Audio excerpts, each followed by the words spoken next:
యేసు ప్రభు పరలోకానికి మార్గమైన దేవుడు. ఆయన మతం కాదు, మార్గము.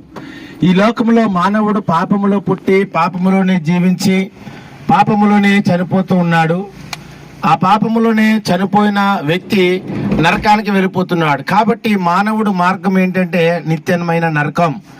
ఆ నరకము నుండి తప్పించి పరలోక రాజ్యానికి చేర్చే దేవుడు యేసు ప్రభు. అందుకే పరలోకమునకు మార్గము అని ఆయన చెప్తా ఉన్నారు.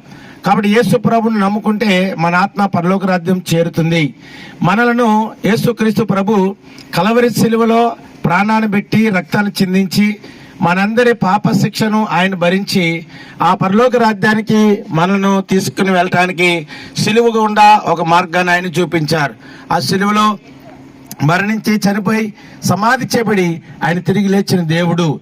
దేవుడు అంటే ఆయన తిరిగి మరణాన్ని జయించగలిగిన మృత్యుంజయుడు.